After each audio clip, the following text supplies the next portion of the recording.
Hey y'all, Enzo here from Knox Knife Mods, and today is a big day. Today is the day the Primeaux Custom Knife Builder launches at their website. So go down below in the description, you'll see the link. Please click on that, get to designing, come up with some cool stuff. And if you do, go follow me on Instagram if you don't already, just at Knox Knife Mods. Go give me a follow and tag me. I want to see what you designed, but better yet, go follow Primeaux.goods, and that's Primeaux.goods. They'll keep you up to date on what they're working on, what new cool stuff you can do with that knife customizer, and they're also going to share what other followers of theirs have designed on there. So yeah, do yourself a favor, go follow both of those accounts, and check out the link in the description to get to that builder. We got a box, guys. What's inside of this box? It's from our good friends at Primeaux, and it's the knife that I designed last week. So if you missed that video, there's an icon up here or something. Go check it out. You'll get to see how I designed what is inside this box. But what we're gonna do, guys, we're gonna go to tabletop. I'm gonna cut this bad boy open, and we're gonna see what's inside. First off, though, let's do a quick knife check. In the pocket today, it is the Kaiser T1. This is one of my mods. This is the Ashlander mod, as I call it. Bit of a video game reference. Let me know if you catch it. 154 cm steel on this knife. Gets wonderfully sticky sharp. Good steel. Really like that steel. The secondary blade is a Boker. If I can get it out of the pocket. It's a Boker club knife in 01 steel. You don't see super often in production knives. Great little slip joint. I did have to kind of repaint it because it was loose, but it's nice and tight now. Copper integral frame there. Pretty neat.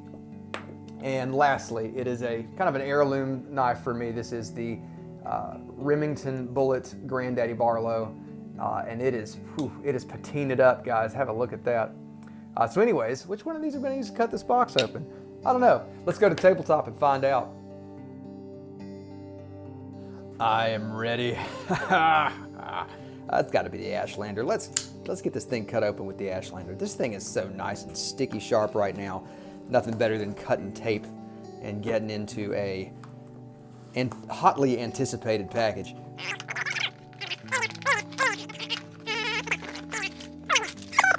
All right, guys, look at that. Gotta love seeing that Primeaux box. Oh boy, and then also, what do we got? Let's have a look here. It's a t-shirt. Oh, nice. Vol, I'm all Vol, baby. John must have thrown that in since he knows I'm a Vol fan. Guys, if y'all are interested, they've got a lot of cool t-shirt designs. Y'all can check them out on their website, and this is one of them. If you're a Tennessee volunteer, and it's good to be a Tennessee Vol with a Primeaux knife. Let's get into it. Let me get this thing out of the way. Oh man, I'm ready. I'm so stoked. Can't wait to put this to some good use here. Okay, come on. God, get off of there. All right, there we go. One real quick thing. Got to shout out my buddy Cameron. He works at Primeaux. He made this cutting board for me eons ago. Y'all probably have seen this in 1,000 videos. That's made by my good buddy Cameron. Go give him a follow at Kite Flight Design, K-I-T-E Flight Design on Instagram. All right, enough chattering. Ooh, my. Oh, man. Okay, oh, yeah. Cue in the some Lord of the Rings music here. Lord of the Rings soundtrack is copyrighted. Come on, man. You guys are going to get some video game music. It's the best I can do. Here you go.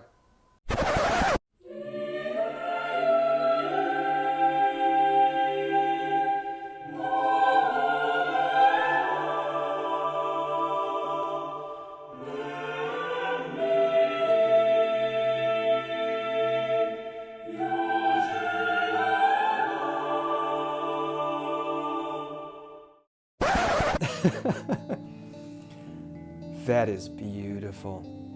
Nice Primeaux sticker here too. That's going to go on the back of the car with my other knife stickers. Oh yeah, let's get these safety tips off here. Oh baby. So everything about this, I dig the presentation. Very cool box, nicely packaged, and then you open it up and you get to see your new Grail inside. Man, this is wonderful. Let's just take a moment to just take in this beautiful knife. Look at that mirrored edge. I mean, you guys could see it reflecting. Good gracious. I have a little bit of video of John sharpening it. I'll drop that in here so you can see, but he is an expert knife. Well, obviously he's an expert knife maker, but he can sharpen like nobody's business. Man, oh man. So let's highlight some of my favorite features of why I went with this particular configuration. First of all, this is the K-tip Goto. I'm not sure how to pronounce that. Also, I think John told me it's technically Kiritsuke, I think. But guys, if I'm saying it wrong, y'all know what to do. Get down in the comments, let me know. But yeah, very awesome, very multifunctional blade shape in my opinion. I really like that sharp drop to the tip. And the stonewash, to me, is super attractive. And I know maybe when you see the Damascus stuff that John's doing, the Damascus finishes, they're absolutely beautiful. And I know maybe some folks would be like, dude, why didn't you pick up a Damascus blade? Honestly, I just love this stonewash. I just think it's a really cool stonewash. It has this spider web kind of effect to it. And the stonewash and high polish blades are in AEBL steel, while the Damascus is in 73 layer VG10. Both wonderful steels. I do have a bit of a preference for AEBL, but VG10 is an awesome steel too. So for me personally, I like AEBL. It's a great steel. So I decided to go with that one because the reason being, I am going to try to sneak this into the outdoors a little bit. And AEBL has a good bit of toughness to it as well. It's a very well balanced steel, which VG10, again, VG10 is a wonderful EDC steel. It's a wonderful kitchen steel. So if you're buying to use in the kitchen, which these are intended for, man, VG10 is going to be a great choice if you want to go with that layered Damascus. But yeah, so I went with that on the blade. The bolster here is the antique bronze finish, which I think it's absolutely beautiful. And it does have that antique look. You can see it looks aged and kind of weather worn. And to me, I've always been well, look at the mods I do. I mean, come on, look at this micarta. So obviously, I'm a fan of kind of an antiqued patina kind of vibe, and you definitely get that with this bolster. The handle, Jade G10, and y'all know I'm not a Jade G10 fan, but the way that this handle and the colorization of it, everything about it, this is how you do Jade G10, okay? Spyderco, take notes, because this is how you do it right here. It's got this wonderful texture because it's been bead blasted, and you have this nice grain, this horizontal grain pattern that to me is just really attractive. In the hand, it feels absolutely wonderful. And one thing John did on these bolsters that I really appreciate is these sort of pinch grip sections. And it naturally guides you to want to hold the chef's knife properly, which I don't do. I'm horrible about getting to the cutting board and doing this, or just hammering it. No, this guides you toward the position that you should be using. Now again, guys, we're gonna cut some food in a little bit, but y'all will have to put up with my very poor sort of layman's kitchen skills. But I want to show y'all how this thing can slice. It's really awesome. And also, we're going to do a sharpness test. So we will cut to that here in just a second. But I did want to close out, give you guys a nice shot of the knife here. Look at that, absolutely beautiful. Let me see, yeah, let's take the sticker. I want to see if I can show y'all just how reflective that mirrored edge is. Look at that. I'm just going to move up and look at that. What a beautiful edge finish. Anyway, I had to gush about that for a minute because that's something that really kind of scratches an itch for me in one way or another.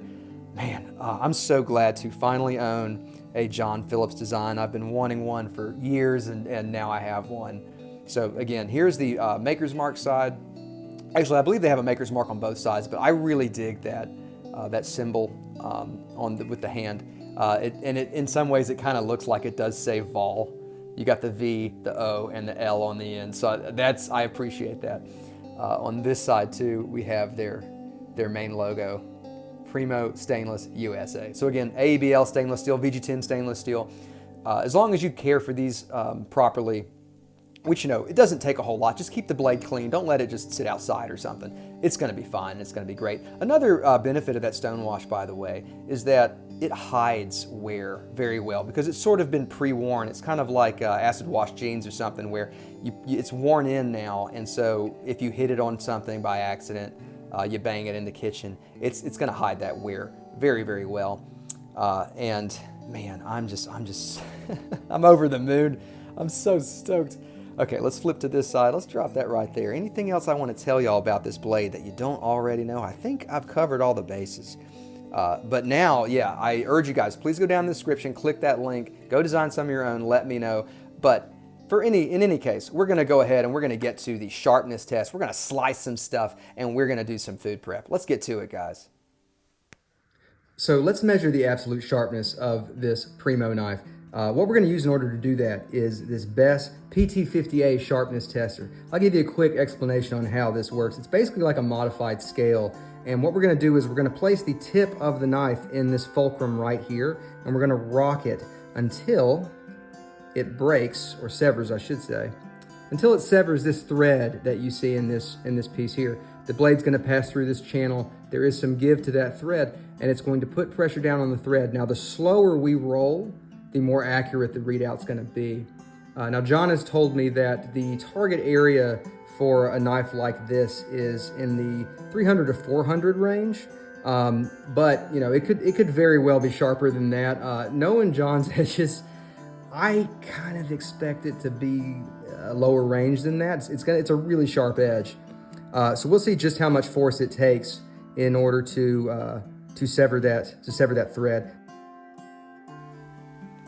I decided to make multiple passes on the Best tester just so we could see how precise the output was, and just to give us something to compare to. Now, this first one was particularly good.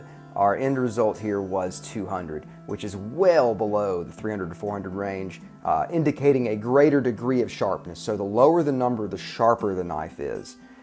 And honestly, I'm not at all surprised with this result, because given what I know about John's sharpening process, it's right in line with that. These blades are honed to an exacting degree. I keep throwing the term sticky sharpness around. What I mean by that is if you feel the edge of the blade, which I do not encourage you to do, I don't want you to get cut, but if you feel the edge of that blade as a knife maker or a knife modder, in my case, it has a sticky quality to it. It wants to bind in and it wants to slice.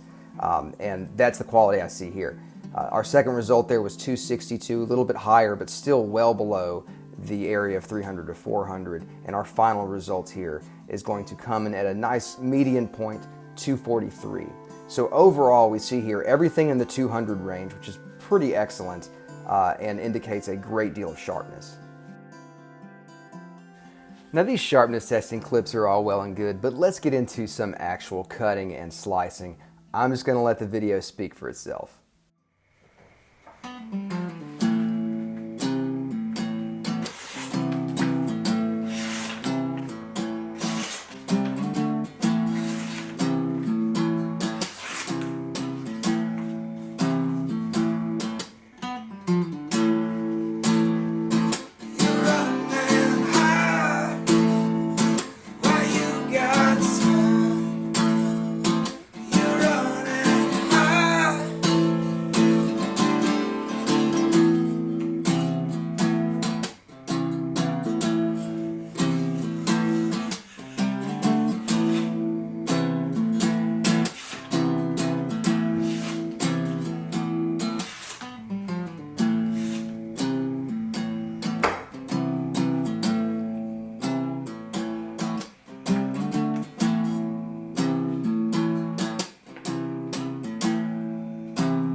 All right, y'all, so in closing, the Primeaux K-tip, my goodness, it will slice, it will dice, and it will do it really nice. I hope you guys will forgive that, I had to do it.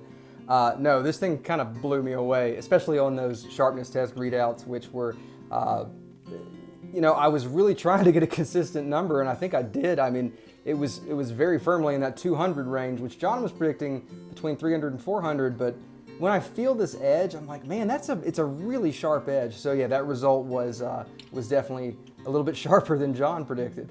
But man, excellent knife. I really love it. I encourage you guys, please go visit Primeaux in the link below, visit their designer, play around with it, come up with some cool combos, some cool designs. Let Primeaux know, get to them in their socials.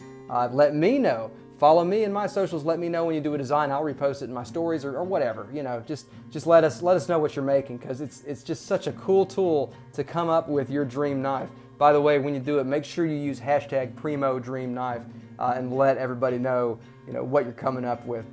So yeah, pretty exciting stuff. I will say as well, one thing I noticed during the cutting process, just like John intended, these bolsters really do guide you into that ideal chef handle position, which again, I'm no chef, but at least it helps me get my fingers right, and that's just naturally where your hand wants to sit. So I think that is a really intelligent decision. Of course, the blade sliced beautifully, paper thin cuts, as y'all saw, paper whittling cuts. So yeah, it is. That's one insane edge, and it's a beautiful knife to top it all off. So man, I really love it. Big thanks again to Primeaux for working with us on these videos. It's been a blast. More to come, guys. I'm gonna let y'all know in my stories what I'm getting up to in that knife designer, and in all of my social media. So please follow us there. And again, make sure you follow Primeaux. You can visit their website at primeaux.us. That's their main website. So you can check out some of the one-offs they do as well. But yeah, this customizer can, I mean, this is evidence of it. It can produce an extraordinarily beautiful knife. All right, guys, well, thanks again for watching. I hope you enjoyed this unboxing and this cut test and this sort of mini review. I've been Enzo, this is Knox Knife Mods, and we will see you in the next video. Peace.